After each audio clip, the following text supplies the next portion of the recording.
Charlotte's Web, Chapters 5 and 6. Charlotte. The night seemed long. Wilbur's stomach was empty, and his mind was full. And when your stomach is empty and your mind is full, it's always hard to sleep. A dozen times during the night, Wilbur woke and stared into the blackness, listening to the sounds and trying to figure out what time it was. A barn is never perfectly quiet. Even at midnight, there is usually something stirring. The first time he woke, he heard Templeton gnawing a hole in the grain bin. Templeton's teeth scraped loudly against the wood and made quite a racket. That crazy rat, thought Wilbur. Why does he have to stay up all night, grinding his clashers and destroying people's property? Why can't he go to sleep like any decent animal? The second time Wilbur woke, he heard the goose turning on her nest and chuckling to herself. "What time is it?" whispered Wilbur to the goose. Probably about 11:30, said the goose. "Why aren't you asleep, Wilbur?" "Too many things on my mind," said Wilbur. "Well," said the goose, "that's not my trouble. I have nothing at all on my mind, but I've too many things under my behind. Have you ever tried to sleep while sitting on 8 eggs? "No," replied Wilbur. "I suppose it is uncomfortable. How long does it take a goose egg to hatch?" Approximately 30 days, all told," answered the goose. "But I cheat a little. On warm afternoons, I just pull a little straw over the eggs and go out for a walk." Wilbur yawned and went back to sleep. In his dreams, he heard again the voice saying, "I'll be a friend to you. Go to sleep. You'll see me in the morning." About half an hour before dawn, Wilbur woke and listened. The barn was still dark. The sheep lay motionless. Even the goose was quiet. Overhead, on the main floor, nothing stirred. The cows were resting. The horses dozed. Templeton had quit work and gone off somewhere on an errand. The only sound was a slight scraping noise from the rooftop, where the weather vane swung back and forth. Wilbur loved the barn when it was like this, calm and quiet, waiting for light. Day is almost here, he thought. Through a small window, a faint gleam appeared. One by one, the stars went out. Wilbur could see the goose a few feet away. She sat with head tucked under a wing. Then he could see the sheep and the lambs. The sky lightened. "Oh, beautiful day is here at last. Today I shall find my friend." Wilbur looked everywhere. He searched his pen thoroughly. He examined the window ledge, stared up at the ceiling, but he saw nothing new. Finally, he decided he would have to speak up. He hated to break the lovely stillness of dawn by using his voice, but he couldn't think of any other way to locate the mysterious new friend who was nowhere to be seen. So Wilbur cleared his throat. "Attention, please," he said in a loud, firm voice. "Will the party who addressed me at bedtime last night kindly make himself or herself known by giving an appropriate sign or signal?" Wilbur paused and listened. All the other animals lifted their heads and stared at him. Wilbur blushed, but he was determined to get in touch with his unknown friend. "Attention, please," he said. "I will repeat the message. Will the party who addressed me at bedtime last night kindly speak up? Please tell me where you are if you are my friend." The sheep looked at each other in disgust. "Stop your nonsense, Wilbur," said the oldest sheep. "If you have a new friend here, you are probably disturbing his rest. And the quickest way to spoil a friendship is to wake somebody up in the morning before he is ready. How can you be sure your friend is an early riser?" "I beg everyone's pardon," whispered Wilbur. "I didn't mean to be objectionable." He lay down meekly in the manure, facing the door. He did not know it, but his friend was very near, and the old sheep was right. The friend was still asleep. Soon Lurvy appeared with slops for breakfast. Wilbur rushed out, ate everything in a hurry, and licked the trough. The sheep moved off down the lane. The gander waddled along behind them, pulling grass. And then, just as Wilbur was settling down for his morning nap, he heard again the thin voice that had addressed him the night before. "Salutations," said the voice. Wilbur jumped to his feet. What?" he cried. "Salutations," repeated the voice.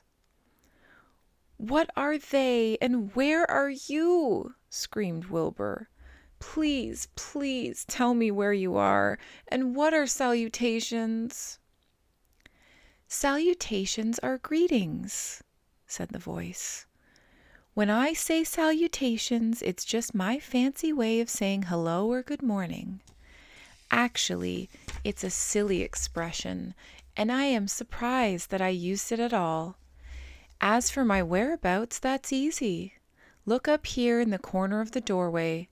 Here I am. Look, I'm waving." At last, Wilbur saw the creature that had spoken to him in such a kindly way. Stretched across the upper part of the doorway was a big spider web, and hanging from the top of the web, head down, was a large gray spider. She was about the size of a gumdrop. She had 8 legs, and she was waving one of them at Wilbur in a friendly greeting. "See me now?" she asked. "Oh, yes, indeed," said Wilbur. "Yes, indeed. How are you? Good morning. Salutations. Very pleased to meet you. What is your name, please? May I have your name?" "My name," said the spider, "is Charlotte." "Charlotte what?" asked Wilbur eagerly. "Charlotte A. Cavatica, but just call me Charlotte." "I think you're beautiful," said Wilbur. "Well, I am pretty," said Charlotte. "There's no denying that. Almost all spiders are rather nice looking. I'm not as flashy as some, but I'll do. I wish I could see you, Wilbur, as clearly as you can see me." "Why can't you?" asked the pig. "I'm right here." "Yes, but I'm nearsighted," replied Charlotte. I've always been dreadfully nearsighted. It's good in some ways, not so good in others. Watch me wrap up this fly." A fly that had been crawling along Wilbur's trough had flown up and blundered into the lower part of Charlotte's web and was tangled in the sticky threads. The fly was beating its wings furiously, trying to break loose and free itself. "First," said Charlotte, "I dive at him." She plunged headfirst toward the fly. As she dropped, a tiny silken thread unwound from her rear end. "Next, I wrap him up." She grabbed the fly, threw a few jets of silk around it, rolled it over and over, wrapping it so that it couldn't move. Wilbur watched in horror. He could hardly believe what he was seeing, and although he detested flies, he was sorry for this one. "There," said Charlotte. "Now I knock him out so he'll be more comfortable." She bit the fly. "He can't feel a thing now," she remarked. "He'll make a perfect breakfast for me." "You mean you eat flies?" gasped Wilbur. "Certainly. Flies, bugs, grasshoppers, choice beetles, moths, butterflies, tasty cockroaches, gnats, midges, daddy-long-legs, centipedes, mosquitoes, crickets, anything that is careless enough to get caught in my web. I have to live, don't I?" "Why, yes, of course," said Wilbur. "Do they taste good?" "Delicious. Of course I don't really eat them. I drink them. I drink their blood. I love blood," said Charlotte, and her pleasant, thin voice grew thinner and more pleasant. "Don't say that," groaned Wilbur. "Please don't say things like that." "Why not? It's true, and I have to say what's true. I am not entirely happy about my diet of flies and bugs, but it's the way I'm made. A spider has to pick up a living somehow or other, and I happen to be a trapper. I just naturally build a web and trap flies and other insects. My mother was a trapper before me. Her mother was a trapper before her. All our family have been trappers. Way back for thousands and thousands of years, we spiders have been laying for flies and bugs." "It's a miserable inheritance," said Wilbur gloomily. He was sad because his new friend was so bloodthirsty. "Yes, it is," agreed Charlotte, "but I can't help it. I don't know how the first spider in the early days of the world happened to think up this fancy idea of spinning a web, but she did, and it was clever of her too. And since then, all of us spiders have had to work the same trick. It's not a bad pitch on the whole." "It's cruel," replied Wilbur, who did not intend to be argued out of his position. "Well, you can't talk," replied Charlotte. "You have your meals brought to you in a pail. Nobody feeds me. I have to get my own living. I live by my wits. I have to be sharp and clever, lest I go hungry. I have to think things out, catch what I can, take what comes. And it just so happens, my friend, that what comes is flies and insects and bugs. And furthermore," said Charlotte, shaking one of her legs, "do you realize that if I didn't catch bugs and eat them, bugs would increase and multiply and get so numerous that they'd destroy the earth and wipe out everything?" "Really?" said Wilbur. "I wouldn't want that to happen. Perhaps your web is a good thing after all." The goose had been listening to this conversation and chuckling to herself. "There are a lot of things Wilbur doesn't know about life," she thought. "He's really a very innocent little pig. He doesn't even know what's going to happen to him around Christmas time. He has no idea that Mr. Zuckerman and Lurvy are plotting to kill him. And the goose raised herself a bit and poked her eggs a little further under her so they would receive the full heat from her warm body and soft feathers. Charlotte stood quietly over the fly, preparing to eat it. Wilbur lay down and closed his eyes. He was tired from his wakeful night and from the excitement of meeting someone for the first time. A breeze brought him the smell of clover, the sweet-smelling world beyond his fence. Well, he thought, I've got a new friend all right, but what a gamble friendship is. Charlotte is fierce, brutal, scheming, bloodthirsty. Everything I don't like. How can I learn to like her, even though she is pretty and, of course, clever? Wilbur was merely suffering the doubts and fears that often go with finding a new friend. In good time, he was to discover that he was mistaken about Charlotte. Underneath her rather bold and cruel exterior, she had a kind heart, and she was to prove loyal and true to the very end.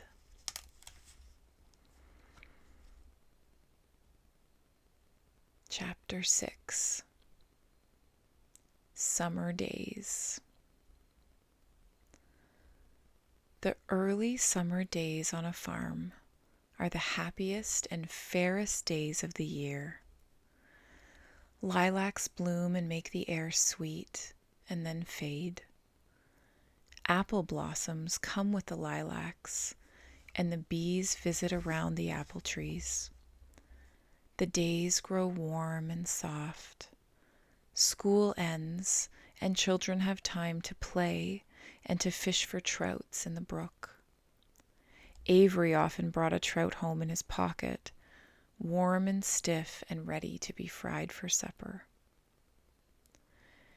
Now that school was over, Fern visited the barn almost every day to sit quietly on her stool.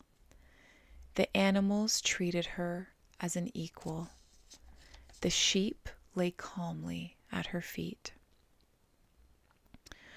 Around the 1st of July, the work horses were hitched to the mowing machine, and Mr. Zuckerman climbed into the seat and drove into the field. All morning you could hear the rattle of the machine as it went round and round, while the tall grass fell down behind the cutter bar in long green swathes. The next day, if there was no thunder shower, all hands would help rake and pitch and load, and the hay would be hauled to the barn in the high hay wagon, with Fern and Avery riding at the top of the load. Then the hay would be hoisted, sweet and warm, into the big loft, until the whole barn seemed like a wonderful bed of timothy and clover. It was fine to jump in and perfect to hide in, and sometimes Avery would find a little grass snake in the hay and would add it to the other things in his pocket. Early summer days are a jubilee time for birds. In the fields, around the house, in the barn, in the woods, in the swamp, everywhere love and songs and nests and eggs. From the edge of the woods, the white-throated sparrow, which must come all the way from Boston, calls, "Oh, Peabody, Peabody, Peabody." On an apple bough, the phoebe teeters and wags its tail and says, "Phoebe, Phoebe." The song sparrow, who knows how brief and lovely life is, says, "Sweet, sweet, sweet interlude, sweet, sweet, sweet interlude." If you enter the barn, The swallows swoop down from their nests and scold. Cheeky, cheeky, they say. In early summer, there are plenty of things for a child to eat and drink and suck and chew. Dandelion stems are full of milk. Clover heads are loaded with nectar. And the Frigidaire is full of ice-cold drinks. Everywhere you look is life. Even the little ball of spit on the weed stalk, if you poke it apart, has a green worm inside it. And on the underside of the leaf of the potato vine are the bright orange eggs of the potato bug. It was on a day in early summer that the goose eggs hatched. This was an important event in the barn cellar. Fern was there, sitting on her stool, when it happened. Except for the goose herself, Charlotte was the first to know that the goslings had at last arrived. The goose knew a day in advance that they were coming. She could hear their weak voices calling from inside the egg. She knew that they were in a desperately cramped position inside the shell and were most anxious to break through and get out.